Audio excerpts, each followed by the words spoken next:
Valentina pasó más de 7 años tras las rejas, condenada por un delito que no cometió, el presunto asesinato de su marido, un hombre que la traicionó de todas las formas posibles. Al recuperar su libertad, su nuevo hogar se convirtió en una carreta abandonada al borde de un terreno baldío, compartida con 2 hombres que, como ella, sobrevivían recogiendo cartón y chatarra. Hasta que un día, entre la basura, encontró algo que le helaría la sangre. Pero antes de continuar, déjanos saber, desde qué rincón del mundo te unes a nosotros hoy. No olvides marcar tu presencia y disfrutar de la historia que te espera. La puerta de hierro de la prisión se cerró detrás de ella con un ruido metálico, como si el destino hubiera golpeado. Fin de la historia. Valentina siguió adelante apretando contra su pecho un papel arrugado que acreditaba su liberación y las últimas notas sucias en el bolsillo de su gastada chaqueta. 7 años, 4 meses y 11 días, ese fue el precio que pagó por una justicia que nunca la escuchó. El sol de abril le quemaba los ojos, acostumbrados a la tenue luz de la celda. Al otro lado de las rejas, la vida seguía su curso, indiferente a las vidas rotas que dejaba atrás. Cerró los ojos, intentando detener el temblor de sus piernas. A los 42 años, edad en la que muchas personas recogen los frutos de sus logros, a Valentina solo le quedaban las cenizas del pasado y un futuro tan incierto como la niebla de la mañana. El autobús Adver traqueteaba por las carreteras llenas de baches, sacudiendo a los pasajeros, todos con la misma mirada vacía de alguien que acababa de recuperar su libertad. Nadie habló. Cada uno inmerso en sus propios pensamientos, en su propio dolor. Valentina abrazaba un bolso gastado, donde guardaba su poca ropa, un cuaderno con direcciones obsoletas y una foto de sus padres, enmarcada en un trozo de cartón que ella misma había recortado.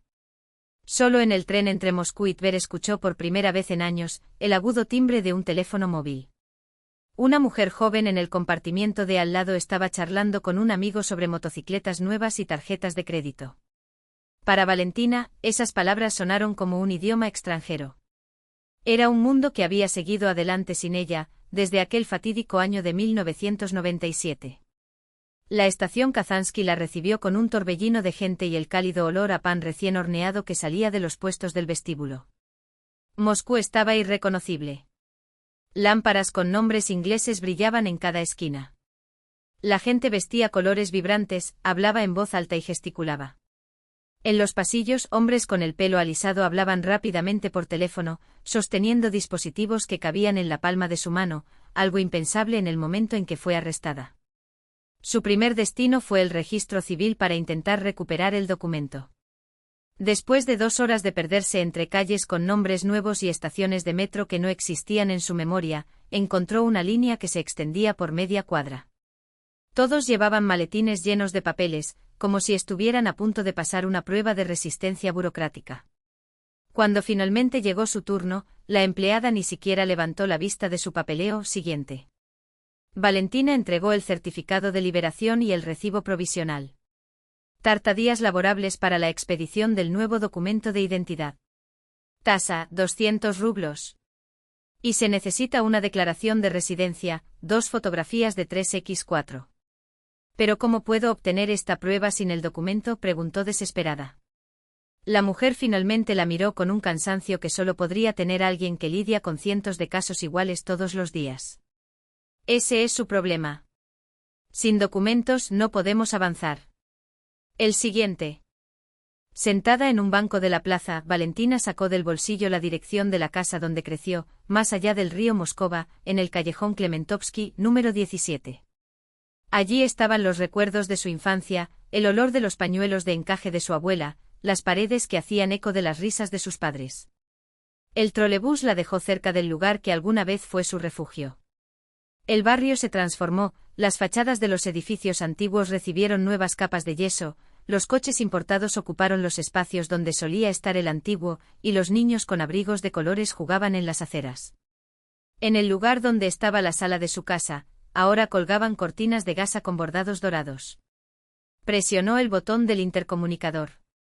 Una voz ronca y desconfiada respondió al cabo de unos segundos: ¿Quién es? Buenas tardes, soy Valentina Ostachova. Viví aquí antes. No conozco a nadie con ese nombre. Compré esta casa hace 5 años, todo está documentado. Si no te vas, llamaré a la policía. El intercomunicador colgó. Valentina se paró ante las puertas que alguna vez fueron suyas, como una extraña en su propia historia. A través de los barrotes vio el jardín donde florecían las glicinas de su madre, ahora reemplazado por un patio de juegos de plástico con un tobogán amarillo. Ya era de noche cuando llegó a la Fiscalía Regional. La persona de turno la saludó con desdén, escribiendo su nombre en el sistema. Ostachova. Caso de 1998. Sentencia definitiva. Apelaciones agotadas. Asunto cerrado. Pero soy inocente. Mi marido está vivo. Me incriminó, insistió. El fiscal se frotó el puente de la nariz, exhausto. Señora Ostachova, un caso solo puede reabrirse con nuevas pruebas, algo de lo que el tribunal no tenía conocimiento en el momento del juicio. ¿Tiene alguna? No. Así que sin noticias no hay nada que hacer. Consiga un abogado, tal vez encuentren una escapatoria. Buena suerte. Al salir del edificio, Valentina se sintió como una hoja suelta en medio de una tormenta, invisible en un mundo que ya no tenía espacio para ella. Caía la noche y los 200 rublos que llevaba en el bolsillo no alcanzaban ni para una cama en un albergue de carretera. Sin opciones, regresó al callejón donde había vivido y se refugió en el vestíbulo de un edificio vecino. La cuidadora, una señora de rostro curtido y delantal mullido, la encontró allí y al principio quiso echarla. Pero algo en los ojos de Valentina la hizo dudar. ¿De dónde viene usted, señora? De un lugar donde nadie sale ileso, respondió, tajante. La mujer asintió en silencio como si entendiera más de lo que decían las palabras. Quédate esta noche. Pero busca refugio mañana. No llamaré a la policía, pero tampoco puedo dejarte aquí por mucho tiempo. A la mañana siguiente el cuidador le dio la dirección de un albergue llamado Ángel y un vaso de té caliente. Fuerza, hija mía. Si Dios puede con esto, nosotros también. En el albergue le dijeron enseguida, 3 días como máximo. Después, otros necesitarían el lugar. En este corto periodo de tiempo, Valentina visitó decenas de empresas en busca de trabajo. En todas partes la respuesta fue la misma: necesitamos un documento de identidad, un comprobante de residencia, un documento de identidad firmado. Lo único que tenía era su certificado de liberación, un documento que en lugar de abrir puertas, las cerró más rápido que una epidemia. Al cuarto día no quedó otra alternativa que salir a la calle. Cerca de un almacén de materiales reciclables, un grupo de personas empujaba carritos llenos de cartones y latas trituradas. Valentina se acercó a 2 hombres que estaban clasificando cajas de papel. ¿Puedo trabajar con ustedes? El mayor, delgado, de mirada perspicaz y de unos 50 años, la examinó de pies a cabeza. Stepanovich. Este es Kolia, dijo, señalando a un hombre pelirrojo con una chaqueta gastada. Por casualidad, has estado fuera por un tiempo. Durante demasiado tiempo, admitió. ¿Para qué? Por un crimen que no cometí. Mi marido me tendió una trampa. Stepanovich la miró un momento como si leyera en su rostro todo el dolor de aquellos años. Entendido. Kolia, ¿qué opinas de que recibamos ayuda? La pelirroja, que hasta entonces había permanecido en silencio, lo sorprendió con una voz suave, casi culta. Creo que vale la pena, Stepan Ivanovich. Sola no llegará muy lejos. Pasaron el día revisando contenedores y contenedores, reuniendo todo lo que podía venderse. Al caer la noche cada uno tenía 30 rublos, suficiente para una hogaza de pan y un poco de leche. Stepanovich llevó a Valentina a un vehículo de construcción abandonado que había cerca. Por ahora te quedas aquí. Está seco, hay una vieja chimenea y el guardia ni siquiera viene por aquí, demasiado lejos para su gusto. En el interior, el olor a madera vieja y a aceite de máquina se mezclaba con el aire húmedo. En un rincón, un pequeño fuego de hierro, al lado, una cama improvisada hecha con tablas y mantas gastadas. Valentina se sentó en el borde del colchón y por primera vez desde que salió de prisión, dejó caer las lágrimas. No eran lágrimas de autocompasión, sino de gratitud, por aquellos extraños que sin pedir mucho se acercaron cuando el mundo entero les dio la espalda. Stepanovich le dio una torpe palmada en el hombro. Todo va a estar bien, Valentina. Yo también. La frase quedó en el aire como un eco de muchas historias que nunca serían contadas. Stepanovich pensó que para él todo había terminado. Sentado en su cobertizo de madera, con las tablas que había robado de la fábrica para construir una dacha, descubrió que la vida, en realidad, apenas comenzaba. Lo importante es no estar amargados contra el mundo, solía decir. ¿Y Kaliunya? Kaliunya, exfísico y candidato a doctorado, se fue por el desagüe después del divorcio y lo perdió todo. Pero era un buen hombre, solo necesitaba saber cómo acercarme a él. Por la noche Valentina yacía en la dura cama y escuchaba la lluvia golpear el techo de hojalata. El mundo la recibió con indiferencia, le negó una casa, un trabajo e incluso un documento. Pero entre tantos que le dieron la espalda, algunos se acercaron sin pedir nada a cambio. En algún lugar de esa inmensa ciudad, el hombre que le había robado 7 años de su vida disfrutaba de la libertad que le había arrebatado. Valentina apretó los puños. Encontraría una manera de demostrar su inocencia. Lo encontraría. Mayo llegó sin previo aviso, envolviendo la ciudad en el calor de las hojas nuevas. Dentro del vagón de construcción que ahora era su hogar, el olor a madera calentada por el sol se mezclaba con el aire fresco que entraba por las grietas de las paredes. Valentina se despertó con los primeros rayos de luz, una costumbre carcelaria que un mes de libertad no había borrado. Lo primero que hizo fue orar. Sacó del bolsillo de su abrigo una desgastada iconografía de San Nicolás, el taumaturgo, regalo de su compañera de celda, Vera, en vísperas de su liberación. El papel, oscurecido por el constante contacto, tenía los bordes deshilachados, pero el rostro del santo lo miraba con serenidad y sabiduría. Padre nuestro que estás en los cielos, susurró, arrodillándose ante el improvisado iconostasio, una caja de clavos cubierta con un paño limpio. Las palabras de la oración fluyeron como un río familiar, trayendo paz al corazón aún tenso por la mañana. En prisión pidió fuerzas para soportar la dura prueba, ahora pedía lo mismo, solo que había cambiado el nombre de la prueba, libertad. Después de la oración, desayuno, restos de pan de ayer y té preparado en una taza de hojalata. Luego el trabajo. Stepanovich le enseñó a leer la ciudad como un libro, donde encontrar latas de aluminio, a qué hora las oficinas tiraban el cartón, cómo acercarse a los centros comerciales sin llamar la atención. Lo importante es no tener vergüenza, repitió la primera vez que salieron juntos. No estás robando, estás recolectando lo que otros ya no quieren. Fue un trabajo honesto.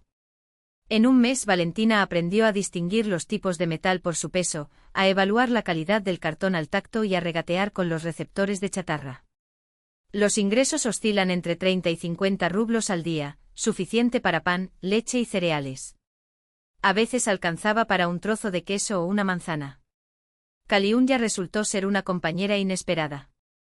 Sobrio, era un hombre diferente, inteligente, delicado, con un conocimiento enciclopédico que proporcionaba explicaciones sobre cómo funcionaban los móviles o las nuevas tecnologías que surgían mientras ella estaba en prisión. Imagínate, Valentina, hoy puedes grabar vídeo en tu teléfono. La calidad es mala, pero dentro de 10 años, quién sabe, todo el mundo llevará una cámara en el bolsillo. Ese día de mayo caminaron por un nuevo centro de oficinas en el Garden Ring, una torre de cristal que no existía en 1997. Junto a la entrada de servicio había contenedores de basura. Stepanovich rebuscó en una y seleccionó cajas de cartón. Kaliunya examinó a otro. Valentina Romanovna, mira, llamó. Entre montones de papeles de oficina brillaba un dispositivo negro con botones dentro de una funda de cuero auténtico. La marca Siemens estaba grabada en la carrocería. ¿Funciona?, preguntó Valentina. Kaliunya giró el teléfono en sus manos, buscando el botón de encendido. La pantalla permaneció oscura. La batería está agotada. Pero si la cargamos.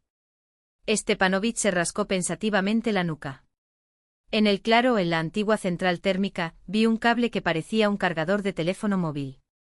Podemos probarlo. Está cerca, es una central abandonada en un edificio antiguo. Todavía hay luz, el contador no está sellado. Duermo allí en invierno cuando hace mucho frío. 2 horas más tarde estaban sentados en la penumbra de la planta, donde el aire olía a carbón viejo y húmedo. Stepanovich rápidamente encontró el cargador y lo conectó al teléfono. La pantalla parpadeó, iluminándose con una luz verdosa. Los tres se inclinaron sobre ella, como si miraran una esfera de cristal. «Funciona», Kaliunya exclamó emocionada. «Mira, aquí hay grabaciones de vídeo». Presionó los botones con torpeza, intentando descifrar el menú desconocido. Valentina miró la exhibición con indiferencia. ¿Qué le importaban los vídeos de otras personas? Pero cuando Kaliunya abrió el primer archivo, su corazón dio un vuelco.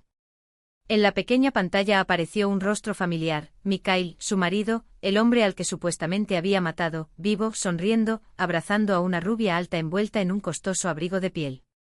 2 años de nuestro amor, dijo, besando a su esposa en la mejilla. ¿Recuerdas cómo empezó todo? Todavía tenías miedo de que tu esposa sospechara algo. Valentina agarró el teléfono con manos temblorosas.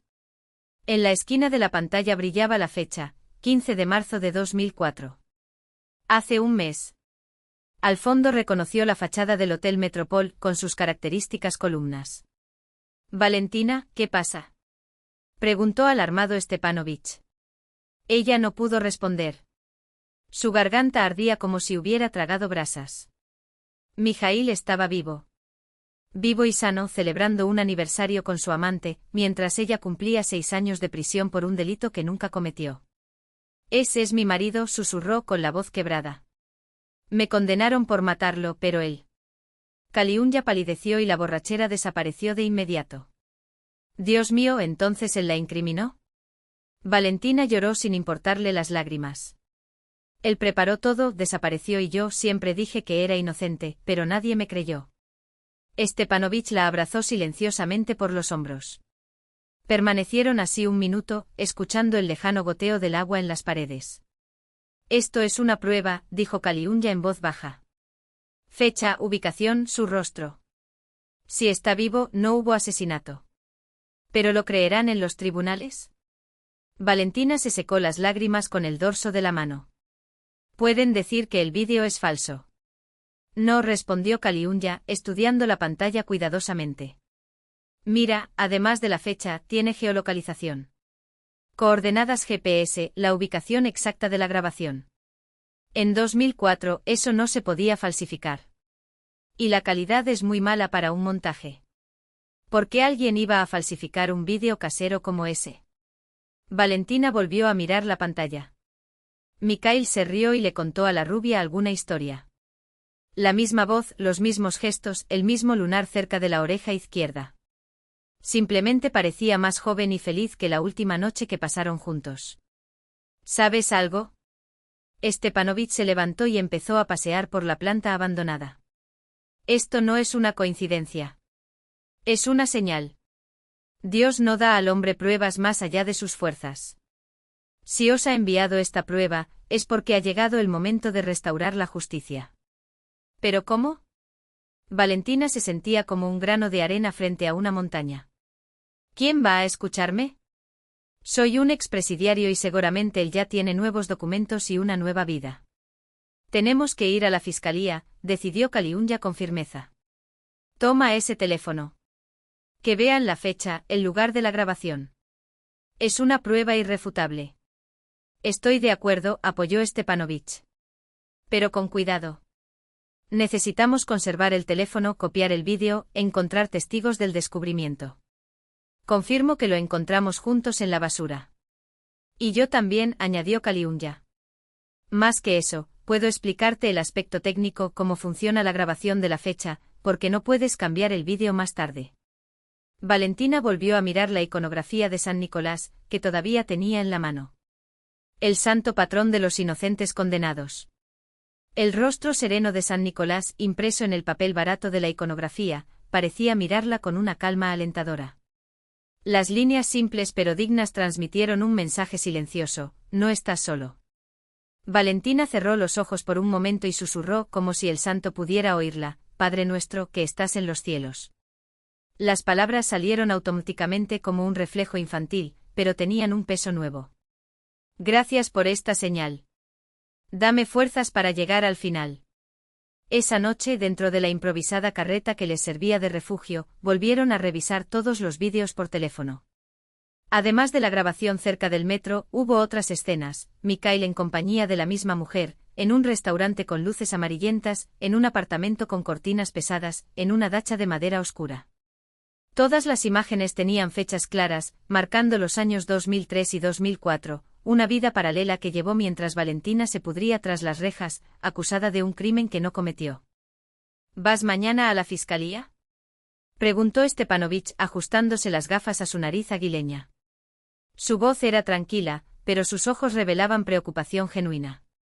Lo haré, respondió Valentina, con una firmeza que la sorprendió incluso a ella misma. No más esconderse en los rincones. Es hora de decirles a todos la verdad. Se acostó con el teléfono debajo de la almohada, como si temiera que todo fuera solo un sueño fugaz. Pero no, el descubrimiento fue real, al igual que los vídeos.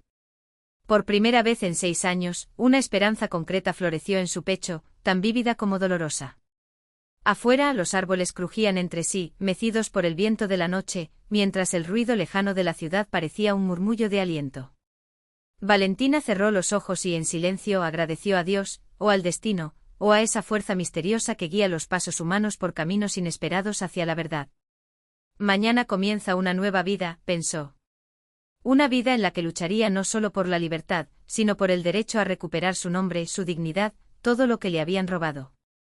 La mañana de Moscú recibió a Valentina con el ruido metálico de los tranvías y el olor húmedo de las calles recién lavadas por la lluvia nocturna. Caminó hacia la oficina del fiscal, con los dedos apretados alrededor de su teléfono, su única evidencia, su único escudo contra años de injusticia. Cada paso resonaba en sus sienes como un martillo y su corazón latía tan fuerte que juraría que los transeúntes podían oírlo. El camino hasta allí duró más de 1 hora, sin dinero para el transporte, tuvo que ahorrar cada kopek, caminando por las mismas calles que antes había cruzado con ligereza, cuando aún era solo Valentina Romanovna Ostasova, hija de una familia intelectual, heredera de un pasado que ahora parecía pertenecer a otra vida. Sus pensamientos vagaron en el tiempo mientras avanzaba. Recordó su infancia en esa casa de Zamoskvorekye, donde hoy vivían extraños. El padre Roman Nikolayevich, ingeniero de puentes en Mosgiprotrans, un hombre alto y ligeramente encorvado tras años de trabajar en planos y cálculos, llegaba tarde, pero siempre se tomaba un momento para hablar con su hija. Valiusa, dijo, señalando los diagramas de un puente, ¿ves este pilar? Es la parte más importante de la estructura. Si es sólido, el puente permanecerá en pie durante siglos, si se pudre desde el interior, todo se derrumbará. Y luego con una sonrisa cansada, añadió, en la vida pasa lo mismo. Lo fundamental es tener una base sólida. Su madre Evgenia Petrovna, pequeña y elegante, de brillantes ojos castaños como cuentas de ámbar, enseñaba ruso y literatura en la escuela N grados 42. Tenía el don de encontrar la belleza en las cosas más simples, en las páginas amarillentas de un libro de Pushkin, en los versos melancólicos de Lermontov, en las tardes de teatro que compartía con su hija. El verdadero arte, Valia, es como un río, siempre fluye, siempre se renueva, solía decir mientras pasaba los dedos por la gastada cubierta de un volumen de Chejov. Pero el orgullo de la familia era otra reliquia, la colección de Pavlovo-Posadsky-Plaki, heredada de su bisabuela Alexandra Vasilievna. 15 chales del siglo XIX, cada uno de ellos una obra maestra de seda y color, con bordados que contaban historias. Valentina recordó cómo su madre los sacó con cuidado de un arcón de cedro y los desdobló sobre la mesa del comedor. Esta es Tsarevna Lebed. ¿Ves lo elegantes que son los cisnes? Y esta, invierno ruso, los artesanos pintaron cada copo de nieve a mano. Tu bisabuela era de la familia Volkonsky, nobles que dedicaron su vida a preservar nuestra cultura. Siempre terminaba con una petición, cuídalos, Valia. Son más que tela, son memoria. El abuelo Nikolai Romanovich había comprado la casa en 1925 a una familia de nobles que emigró apresuradamente. En ese momento trabajaba en Narkomtiazprom y recibía un salario decente, pero no fue por ambición que adquirió la propiedad. No compré una casa, sino un pedazo de la historia rusa, solía decir mientras pasaba la mano por los marcos de madera tallada. Las paredes de ese lugar guardaban ecos del pasado. Ostrovsky había frecuentado el salón y un joven Rachmaninov había tocado el piano en la sala de estar. Aquí se discutía sobre literatura, se planificaba el futuro del país, dijo la madre, con voz llena de reverencia. Valentina creció rodeada de libros, música y la calidez de un hogar donde las palabras tenían peso. Fue una estudiante ejemplar, medalla de oro en el bachillerato, ingreso directo a la Facultad de Filología de la MGU sin necesidad de exámenes. Se graduó con honores en 1984 y pronto encontró trabajo como editora en Prosvestchenille, donde revisaba manuales de literatura y, en ocasiones, escribía artículos educativos. Sus compañeros la admiraban por su profesionalismo y amabilidad, pero su vida personal era un vacío persistente. En su juventud hubo romances fugaces, pero ninguno desembocó en algo serio. Después de los 30, las oportunidades se hicieron más escasas. Los hombres decentes ya estaban comprometidos y los solteros eran frívolos o simplemente no la cautivaban. Sus padres nunca la presionaron, pero vio una tristeza silenciosa en los ojos de su madre. Evgenia Petrovna soñaba con nietos, se imaginaba leyéndoles cuentos de hadas y cosiendo vestiditos para muñecas. Pero pasó el tiempo y Valentina siguió sola. Hasta que en 1991 un accidente automovilístico se cobró la vida de ambos. Su padre llevaba a su madre al hospital, había sufrido un infarto, cuando un camión con remolque los atropelló en Yaroslavskoye Sosse, en una carretera helada. Murieron instantáneamente. Valentina los enterró en Novodevichy, junto a su abuelo, y se sintió huérfana a los 28 años. La casa quedó vacía, los mantones en el baúl, olvidados como un tesoro sin dueño. Fue ese verano de 1992, mientras compraba regalos para sus colegas en el mercado cooperativo cerca del Parque Izmailovsky, cuando conoció a Mikhail. El editor, con salarios impagos, buscaba matrioscas y souvenirs baratos.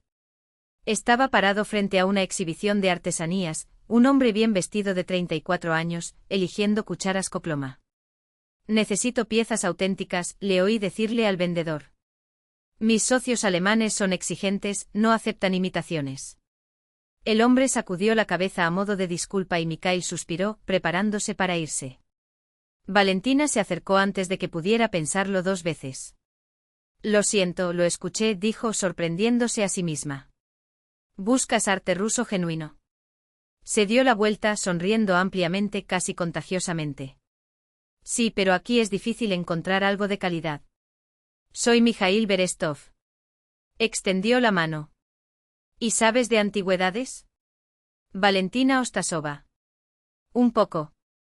Tengo en casa una colección de chales de Pavlovo Posad del siglo XIX. Reliquia familiar». Sus ojos brillaron con verdadero interés. «¿Pavlovo Posad? Este es el sueño de todo coleccionista», exclamó. «Podrías echar un vistazo. Estoy montando una empresa para exportar arte ruso a Europa. Allí estas piezas valen fortunas, mientras que aquí, bueno, nadie les da el valor que les corresponde». Así empezó todo. Una semana después, Mikhail apareció en su casa con un ramo de rosas blancas y una caja de bombones. Examinó los chales con aire de experto, elogió la calidad de los bordados y habló de planes grandiosos. «Imagínate, Valentina, traer al mundo la auténtica belleza rusa. En Alemania, un solo chal como este cuesta miles de marcos». Su voz era persuasiva, llena de pasión. «Es bárbaro cómo devaluamos nuestra propia herencia». Era encantador, culto, sabía hablar de una manera que la hacía sentir especial. Habló de viajes al extranjero, de proyectos ambiciosos, de su amor por la cultura rusa. Valentina escuchó fascinada. Después de años de soledad, aquí había un hombre que parecía compartir sus valores, que entendía el peso de esos chales no como una mercancía, sino como un legado. La cortejó elegantemente, cenas, teatros, flores, promesas de un futuro juntos. «Serás mi musa», susurró, besando sus manos. «Juntos construiremos un imperio». Abrió el grifo y se metió los dedos en la garganta, obligándose a vomitar lo poco que había tragado. El sabor amargo persistía, quemando la lengua como si fuera veneno. «Intentó envenenarme», pensó, mirando su pálido reflejo en el espejo. Le temblaban las manos mientras se lavaba la cara, tratando de aclarar sus pensamientos. No fue paranoia. Era la realidad. Regresa a la habitación con pasos lentos, como si cada movimiento pudiera detonar la farsa. Mikhail sonrió, inclinando la botella para servir más champán. «Te tomaste tu tiempo, brindemos de nuevo». Su tono era dulce, casi afectuoso, el mismo que usó en los primeros meses, cuando cada palabra parecía escrita solo para ella. Valentina se sentó, mirándolo con una calma que no sentía. «Lo siento, pero creo que bebí demasiado. Mejor guardo el resto para mañana, ¿no crees?». Sostuvo su vaso vacío, fingiendo mareo. Frunció levemente el ceño, pero la sonrisa no desapareció. Por supuesto. Necesitas descansar. Su mirada se deslizó hacia el reloj de la pared, un gesto casi imperceptible, pero que la hizo estremecerse. Él está esperando algo. ¿O alguien? Me voy a la cama, anunció levantándose con esfuerzo. ¿Vienes? Pronto. Necesito terminar algunos correos electrónicos a los alemanes. Su voz era ligera, pero sus dedos agarraban con demasiada fuerza el teléfono en su bolsillo.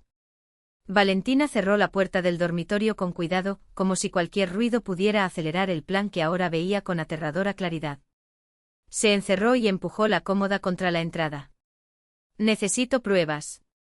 Abrió el cajón de la mesilla de noche donde guardaba documentos antiguos y sacó el sobre con copias del SMS que había impreso en el café días antes. No fue paranoia. Fue instinto. El sonido de pasos en el pasillo la dejó helada. Alguien subía las escaleras, no eran los pasos de Mikhail, más pesados y arrastrados. Lika. Valentina pegó la oreja a la puerta. Voces apagadas, luego risas. Creen que ya han ganado. El teléfono vibró en su mano, un mensaje anónimo. Sal por la ventana. Ahora. Ella dudó. ¿Trampa? Pero el olor a champán todavía le ardía en la garganta. Abrió la ventana lentamente mirando el jardín oscuro.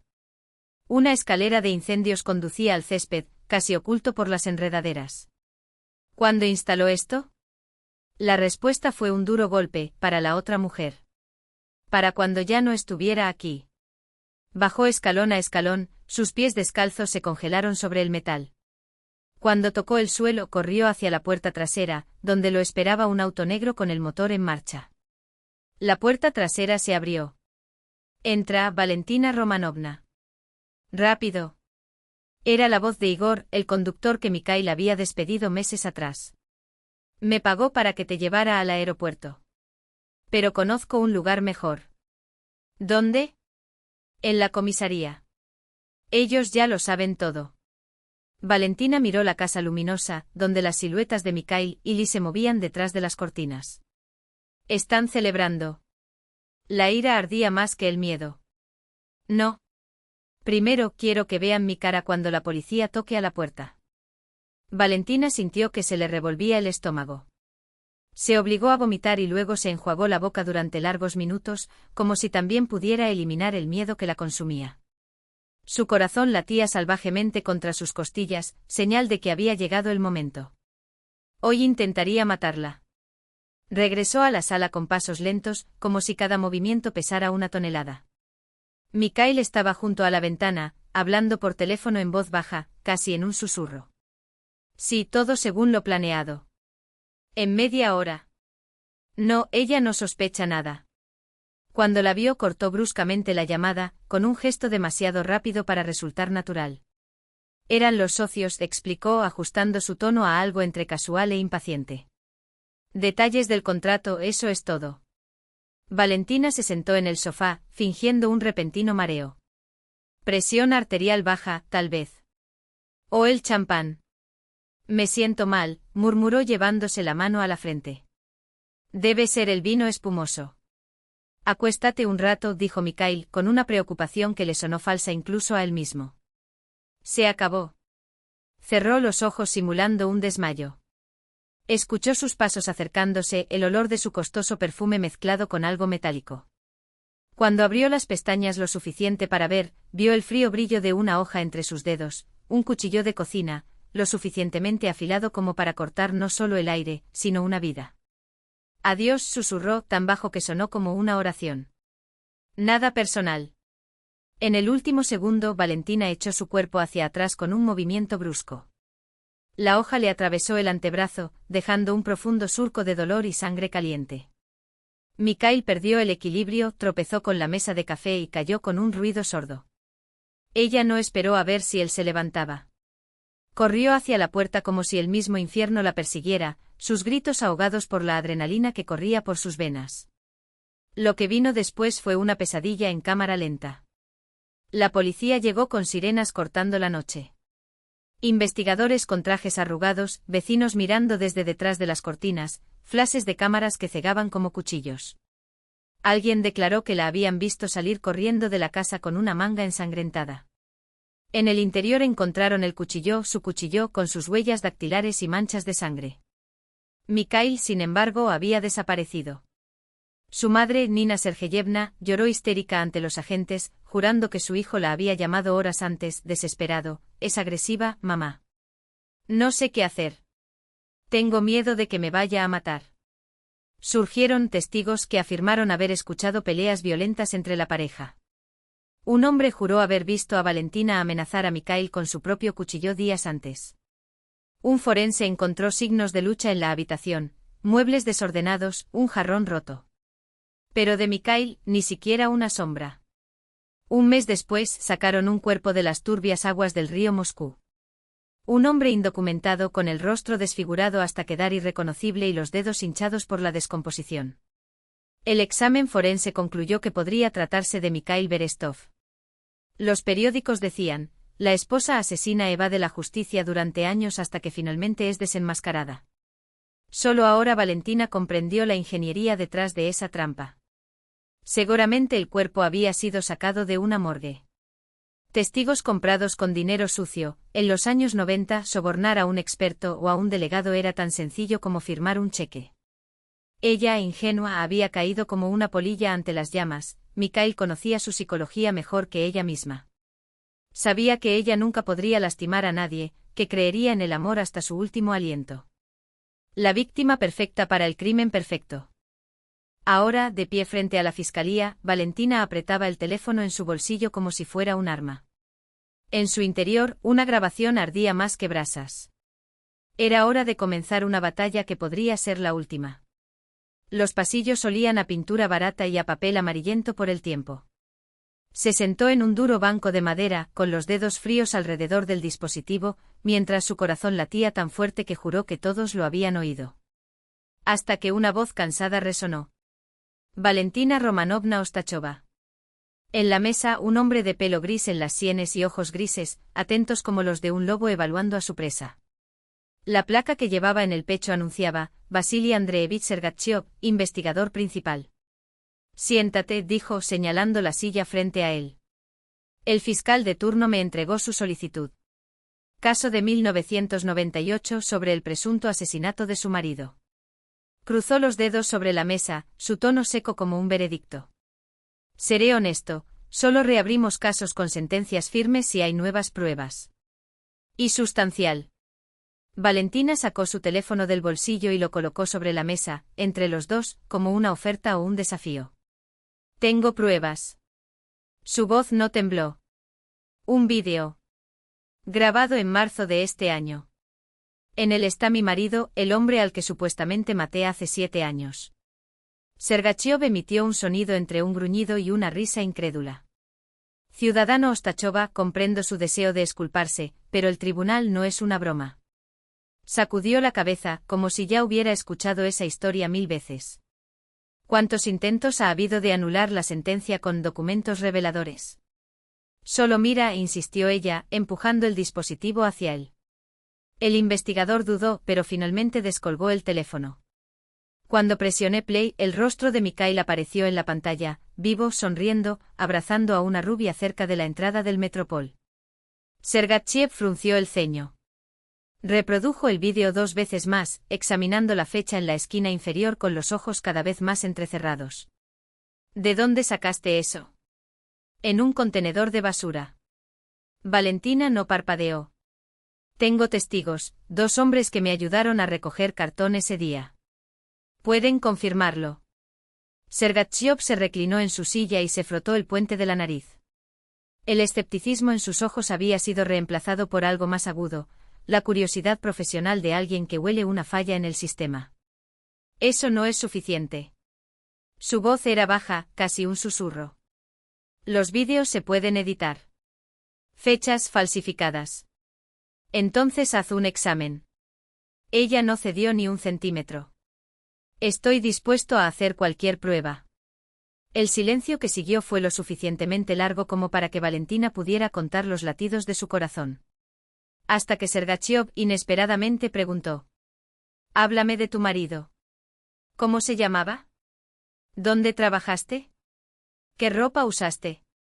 Describió a Mikhail con precisión quirúrgica, la forma en que torcía la comisura de la boca cuando mentía, el lunar oscuro detrás de la oreja izquierda, la cicatriz en forma de media luna en la palma de la mano, la marca de un juego infantil con un cuchillo de pan. Sergachev escuchó, interrumpiendo solo para pedir detalles. ¿Fumaba? ¿Bebía vodka con limón o solo? ¿Llevaba reloj en la muñeca derecha o izquierda? Cuando terminó, el investigador la estudió durante un largo momento, como si intentara descifrar un código. Sabes, dijo finalmente, en 30 años de este trabajo, he aprendido a distinguir entre una actriz brillante y alguien que dice la verdad. Se levantó y fue hacia la ventana. Afuera, el patio gris de la oficina del fiscal era el hogar de niños que pateaban una pelota de fútbol contra una pared descascarada. Yo también tengo una historia sobre la injusticia, confesó sin mirarla. Mi esposa murió en el 98. Apendicitis. Una pausa. Apendicitis, ¿entiendes? En la clínica pública dijeron que la cola para cirugía era de 2 semanas. En privado lo hicieron enseguida por 50.000 rublos. Sus dedos se apretaron sobre la barandilla. No teníamos ese dinero. Soy un investigador, no un oligarca. Pensamos que 2 semanas no harían la diferencia. Una risa amarga. Estábamos equivocados. La peritonitis la mató en 4 días. Valentina sintió que se le cerraba la garganta. No hubo palabras para ello. Mi hija todavía me culpa, prosiguió, mirando ahora a los niños. Dice que valoraba más la ley que la familia. Que podría haber sobornado a alguien, como hicieron los demás. Suspiró. A veces la honestidad mata. Y el sistema, negó con la cabeza, el sistema está podrido hasta la médula. Se volvió hacia ella, sus ojos grises ahora llenos de una decisión difícil. Investigaré tu caso. Si encuentro irregularidades en el proceso original, presentaré un informe al fiscal para su revisión. Levantó un dedo en señal de advertencia. Pero te lo advierto, será lento. Burocracia, papeles, resistencia. Los próximos 2 meses serán un infierno. Valentina sostuvo el papel con membrete que él le entregó, una autorización para reabrir la investigación, como si fuera un paso seguro hacia la luz. ¿Qué significa eso exactamente? Que tenemos 30 días para encontrar pruebas concluyentes de su inocencia, o confirmar que la sentencia fue correcta. ¿Y qué has descubierto? Sergachev abrió una gruesa carpeta que había sobre la mesa. El olor a polvo y tinta de impresora se elevó en el aire. Su caso es un manual de negligencias de los años 90. Hojeó los documentos con disgusto. La investigación se llevó a cabo apresuradamente. Las habilidades son superficiales. Los testimonios de los testigos están llenos de contradicciones, algunas claramente inventadas. Le mostró una foto, el cuchillo ensangrentado, dentro de una bolsa de plástico. Mira este análisis de sangre. El informe salió a la luz 2 días después de que se recogieran las pruebas. En aquel momento el protocolo requería al menos 1 semana. Alguien tenía mucha prisa. ¿Entonces el peritaje fue falsificado? Probablemente. Pero demostrarlo hoy es difícil. Cerró la carpeta con un golpe seco. El experto responsable murió de un infarto hace 3 años. Conveniente, ¿no? Pasé algunas páginas más. Los testigos son aún más interesantes. ¿Está aquí Petrova, la que juró haber escuchado tus argumentos? Emigró a Estados Unidos poco después del juicio. ¿Y Ivanov, que afirmó haberte visto salir con el cuchillo? Un adicto a la heroína con 5 periodos en la policía. Su testimonio nunca debería haber sido aceptado. ¿Y el investigador que dirigió el caso? Coronel Zuyev. Dimitió en 2001 por motivos personales. Sergachev hizo citas aéreas. Se rumorea que lo pillaron recibiendo sobornos, pero el caso fue silenciado. Hoy es guardia de seguridad de un supermercado. Valentina sintió que el suelo temblaba bajo sus pies. ¿Eso significa que todos estaban en mi contra? ¿De la comisaría al juzgado? No todos, corrigió con un suspiro. Solo aquellos que se podían comprar. Y en los 90, querida, todo el mundo tenía un precio. En aquellos años se trabajaba de todos modos. La prioridad no era la verdad, sino cerrar los casos. Un cadáver, un sospechoso y eso era todo, el caso podía cerrarse. Sergachev cerró la carpeta sobre la mesa con un gesto seco. Ahora, la parte más difícil, encontrar a tu marido con vida. Ya había dado órdenes al equipo. Se estaban revisando las bases de datos de todo el país. Una semana después llegaron los resultados. El mayor Rodionov, del departamento de búsqueda, extendió hojas impresas sobre la mesa. Tenemos información, anunció, señalando un documento. Un tal Mikhail Stepanovich Klimov figura como prófugo por fraude en Rostov del Don y Krasnodar. Las características físicas coinciden con la descripción de su marido. Valentina miró la foto. Incluso con mala calidad, reconoció a Mikhail, mayor con una barba rala, pero inconfundiblemente él. El esquema es el mismo, continuó el mayor. Se acerca a mujeres solitarias, se gana la confianza y obtiene acceso a sus bienes. En Rostov, le robó 200.000 rublos a la viuda de un militar retirado. En Krasnodar, se transfirió el apartamento de un maestro anciano y desapareció. ¿Y ahora, dónde está? Lo hemos localizado, respondió Rodionov. Vive en Odinsovo, en las afueras de Moscú, con una tal Aya Viktorovna Serebriakova. Viuda, 50 años. Su marido era subdirector de una fábrica.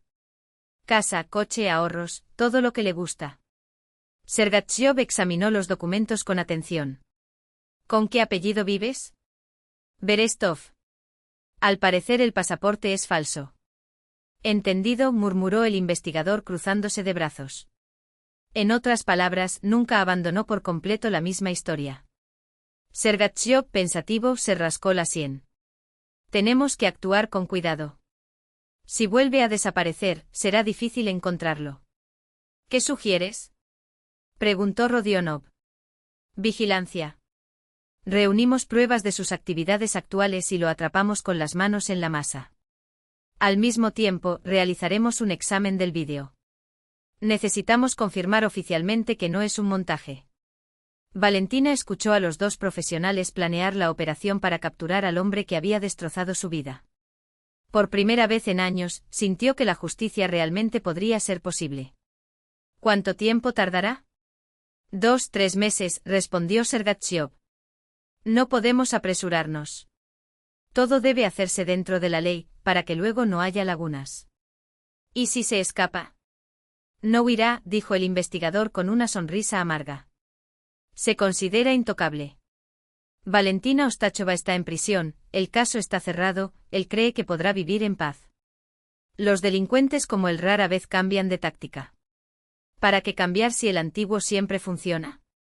Por la noche Valentina caminó hacia su vagón de tren, reflexionando sobre los extraños giros del destino.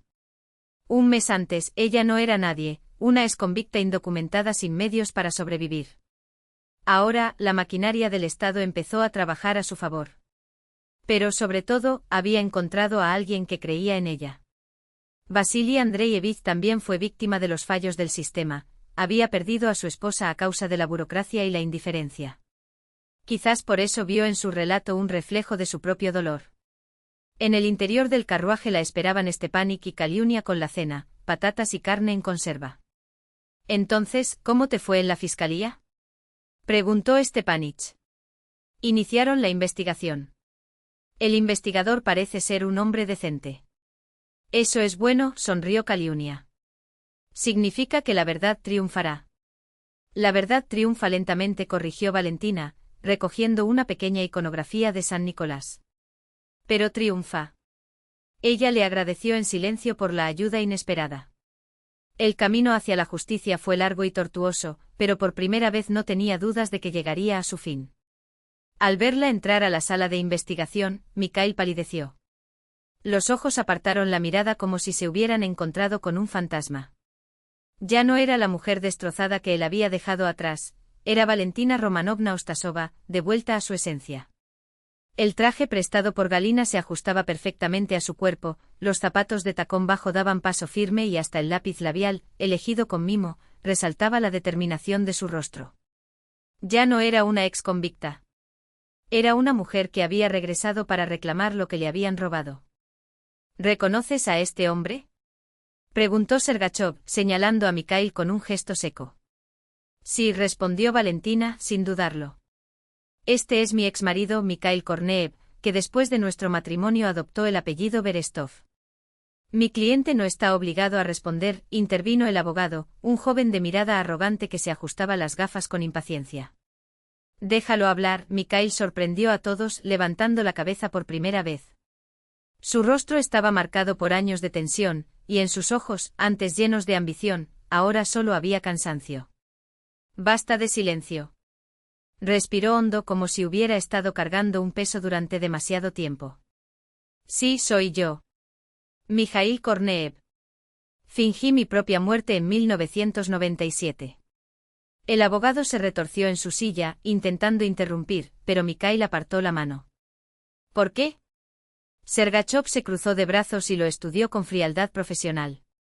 Mikhail vaciló, buscando palabras. No lo entenderías. Su tono era amargo, casi desafiante. Naciste con cucharas de plata en la boca. Sus ojos se fijaron en Valentina, y en ellos ardía una mezcla de resentimiento y algo de lo que podía arrepentirse. Una casa adosada en el centro de Moscú. Una colección de antigüedades. Estudios en universidades de prestigio. Su voz ganó volumen, como si las palabras hubieran estado contenidas durante años. Y un piso comunal, una madre limpiadora, un padre que nunca conocí. Para ustedes, los ricos, existimos solo para servir. Para limpiar tus pisos, llevar tus maletas, sonreír cuando nos das limosna. Valentina sintió que se le oprimió el pecho. No era la primera vez que escuchaba ese discurso, pero ahora estaba lleno de un dolor que nunca había notado. ¿Pero por qué incriminarme? Preguntó y su voz era más tranquila de lo que esperaba. ¿Por qué robarme la vida? ¿Qué más podría hacer? Mikhail se rió sin alegría. Divorciarse y marcharse con las manos vacías. Su tono se volvió ácido. 5 años fingiendo ser un marido amoroso. 5 años escuchando tus lecciones sobre arte, sobre valores culturales, mientras me tratabas como a un proyecto de caridad. Golpeó la mesa con la mano. Pensé que ya había pagado mi deuda. ¿Y la colección? Valentina no dio marcha atrás. ¿Por qué tomaste los platkos? No lo tomes. Escupió la palabra. Recuperé lo que por derecho era mío. Su rostro se contrajo. Ni te imaginas lo humillante que fue escuchar, esto es del siglo XV, ten cuidado. Como si fuera un animal suelto en tu museo privado. Valentina guardó silencio. Nunca había considerado ofensiva su pasión por preservar la cultura. Pero ahora lo entendió, para él, cada comentario sobre la importancia histórica de un objeto sonaba como un recordatorio de que no pertenecía a ese mundo. ¿Tu madre también participó en el plan? Sergachov hojeó el expediente con expresión impasible. Mikhail bajó los ojos. Mi madre, su voz se apagó. Ella pensó que me estaba ayudando. Utilizó sus antiguos vínculos con el partido, habló con el investigador. Le dije que querías quitarme todo en el divorcio. Que me iba a dejar en la calle. ¿Sabía ella que estabas vivo? El investigador anotó cada palabra. No. Mikhail se pasó la mano por la cara. Ella pensó que solo me estaba escondiendo de ti.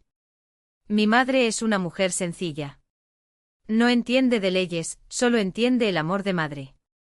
Nina Sergeevna llegó 1 hora más tarde. Una mujer de 70 años, envuelta en un abrigo descolorido, lloraba sin cesar, aferrando con manos temblorosas una bufanda gastada. Misenka, hijo mío, ¿qué has hecho?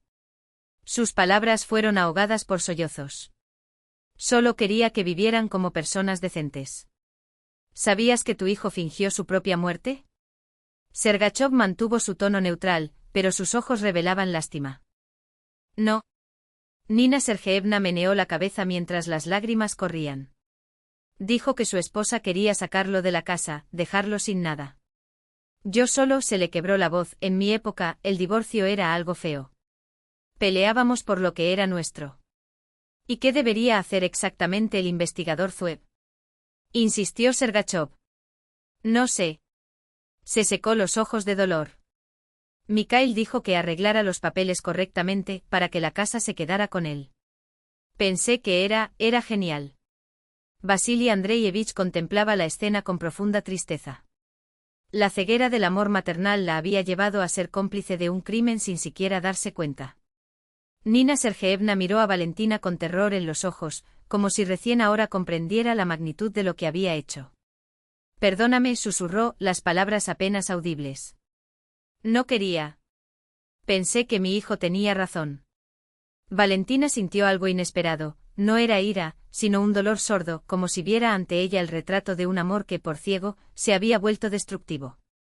Esa mujer no era una criminal. Ella era simplemente una madre que intentó proteger a su único hijo con las herramientas que tenía, las conexiones de un pasado que ya no existía. Ambos fueron arrestados ese mismo día. Mikhail caminó hacia el coche de policía con una extraña calma, como si finalmente se hubiera liberado de una carga. Su madre, por el contrario, luchaba entre los agentes y sus gritos resonaban por el pasillo. Solo quería que tuvieras una vida mejor, hijo mío. Todo fue para ti. Por la noche, Vasily Andreyevich acompañó a Valentina a la parada del autobús. Caminaron en silencio, cada uno inmerso en sus propios pensamientos. Las luces de Moscú parpadeaban a su alrededor, coches, gente, el zumbido constante de una ciudad que avanzaba, indiferente a las tragedias personales. Gracias, dijo Valentina, finalmente. Sin ti nunca habría obtenido justicia.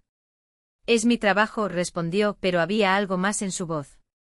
Aunque no es solo eso. Dudó. Para mí también era importante demostrar que el sistema puede funcionar con honestidad. Que no todo está podrido. Se detuvieron en la parada. El aire frío de la noche traía el olor de la nieve cercana. ¿Y ahora?, preguntó, mirando las luces distantes. ¿Qué pasa después? Proceso. Rehabilitación. Devolución de mercancías. Enumeró Vasily Andreyevich con precisión. Tomará tiempo, pero lo lograremos. Valentina negó con la cabeza. No es de eso de lo que estaba hablando. Él la miró y por primera vez en meses, una sonrisa tímida apareció en su rostro. Oh. A nosotros. Mi hija piensa que eres más bien una cazadora de fortunas, confesó rascándose la nuca avergonzada. Dice que siempre caigo en estas trampas. ¿Y qué respondes? Que no todas las mujeres que aparecen en mi vida son aventureras. Su tono era ligero, pero su mirada era seria. A veces es simplemente una buena persona la que ha pasado por cosas malas. Llegó el autobús y subió Valentina, sentada junto a la ventanilla. Antes de que se cerraran las puertas, ella lo saludó con la mano. Por delante aún quedaba el tribunal, la lucha por la restitución de sus derechos, la reconstrucción de una vida interrumpida. Pero por primera vez en años, sentí que la justicia no era solo una palabra vacía. Y había algo más, un hombre que había creído en ella cuando nadie más lo había hecho. Quizás eso también fue una forma de justicia, tardía, imperfecta, pero no por eso menos preciosa. Su capacidad organizativa y conocimientos técnicos resultaron fundamentales en la construcción de ese nuevo capítulo.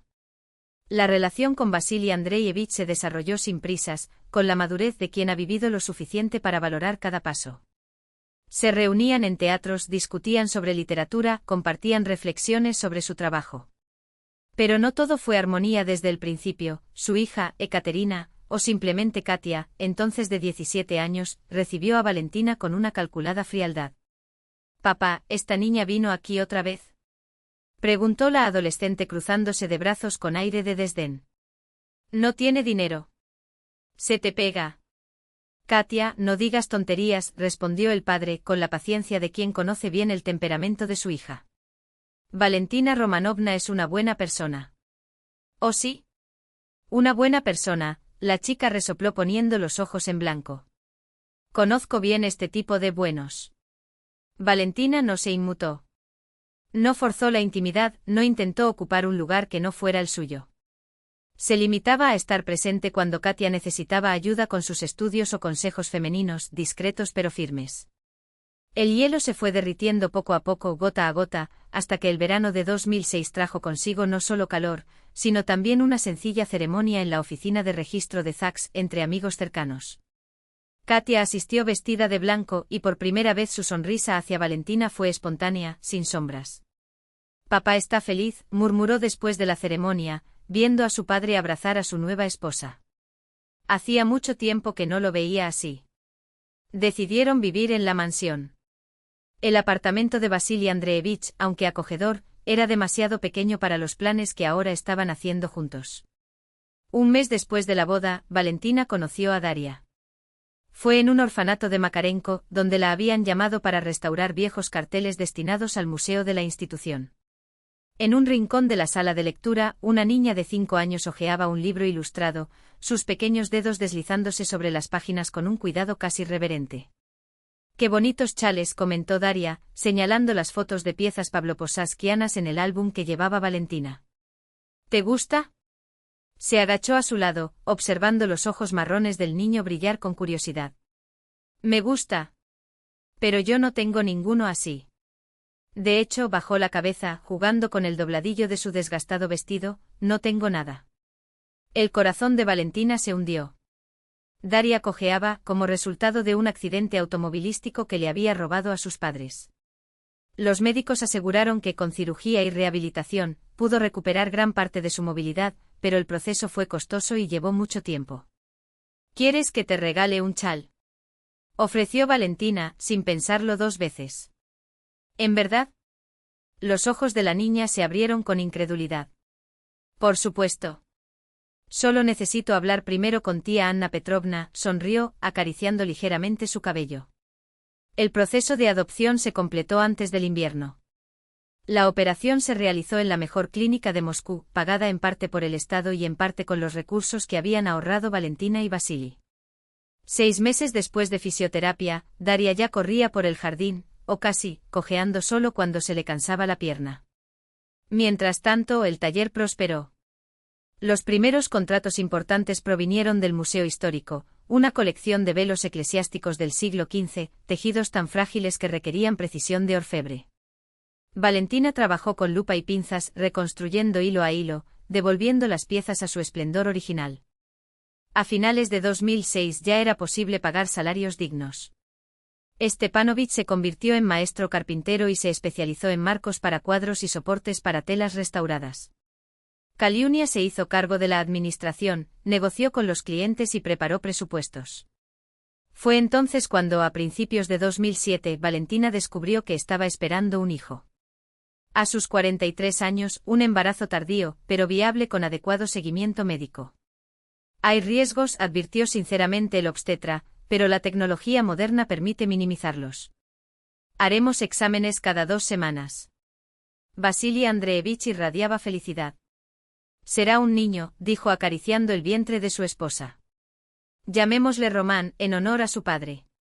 El embarazo no fue fácil, pero transcurrió sin complicaciones graves. Román nació en julio de 2007 robusto con un peso de 3 kilos y 200 gramos, y un llanto que llenaba de vida la casa. «Un verdadero Romanovich», dijo Stepanovich, meciendo al bebé en brazos. «Se parece a su abuelo, a juzgar por la foto».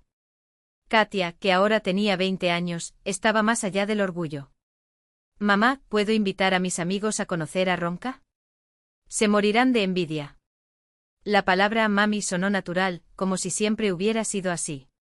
Valentina comprendió entonces que la familia, construida lentamente con paciencia y amor, finalmente había llegado a buen término. El verano de ese año fue especialmente caluroso.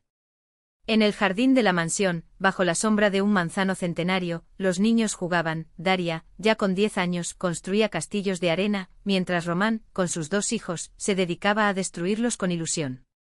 «Román, no hagas eso», explicó su hermana, con la seriedad de una pequeña maestra. «Los castillos son para admirar, no para romper». «Precioso», repitió el niño, recogiendo puñados de arena. Valentina observó la escena desde la ventana del taller, donde estaba trabajando en la restauración de un chal de 1860, una pieza rara de la colección de la Galería Tretiakov. Cada punto requería concentración absoluta, cada hilo, respeto por la historia que llevaba. «Tía Valia, ¿puedo pasar?». Daria apareció en la puerta con los ojos brillantes de curiosidad. «Entra, mi sol. Primero lávate las manos». La niña observaba fascinada cómo los ágiles dedos de Valentina tejían milagros sobre la gastada tela. «Me enseñarás cómo hacer esto algún día. Cuando sea mayor un poquito más, seguro». En las paredes del taller, entre herramientas y frascos de tintes, colgaban retratos, los padres de Valentina, en marcos tallados por Stepanovich, fotos de la nueva familia, la boda, los primeros pasos de Román, la graduación de Katia. Desde el sótano resonaban voces. Stepanovich le explicaba a Kaliunia los secretos del tallado en madera. Ambos vivían ahora en el ático adaptado, trabajaban en el taller y eran tratados como una parte indispensable de ese hogar. Por la noche, mientras los niños dormían, Valentina salió al jardín. Vasily Andreevich la esperaba en un banco bajo el manzano, mientras la farola iluminaba las páginas del periódico que estaba leyendo. «¿Cómo estuvo tu día en el taller?», preguntó acercándola a ella. «Productivo». Tretiakov pidió 2 mantones más para restaurar. «Pronto tendremos que contratar a otro ayudante». Hizo una pausa, sonriendo. «¿Y los niños?». «Katia defenderá su diploma el próximo mes. Quiere seguir sus pasos, incorporarse a la fiscalía». Su tono era de orgullo contenido. «Daria es artista, siempre garabatea». «¿Y Román?», rió en voz baja. «Román es nuestra alegría». Se sentaron en silencio, escuchando el susurro de las hojas y el murmullo lejano de la ciudad. En las ventanas de la casa, una luz cálida iluminaba las fotografías de las paredes y la colección de mantones restaurados, ahora expuestos como testigos de un renacimiento. «A veces pienso», confesó Valentina, en voz baja, «¿y si todo esto fuera un sueño? Es demasiado para ser real». «No es un sueño», respondió Vasily Andreevich estrechándole la mano. «Es justicia. Tarde, pero justicia. El Señor quita, pero también da el doble en la vejez», recordó Valentina, repitiendo las palabras de su madre. Lo esencial era no perder la fe en las personas, en la vida, en la posibilidad de empezar de nuevo. Dentro de la casa, Román lloriqueaba en su cuna. Valentina se levantó para calmarlo, mientras el viento mecía suavemente las ramas del manzano. En el taller, sobre la mesa, un viejo chal esperaba el día siguiente. Su belleza, una vez borrada por el tiempo, renace bajo pacientes dedos. Como Valentina.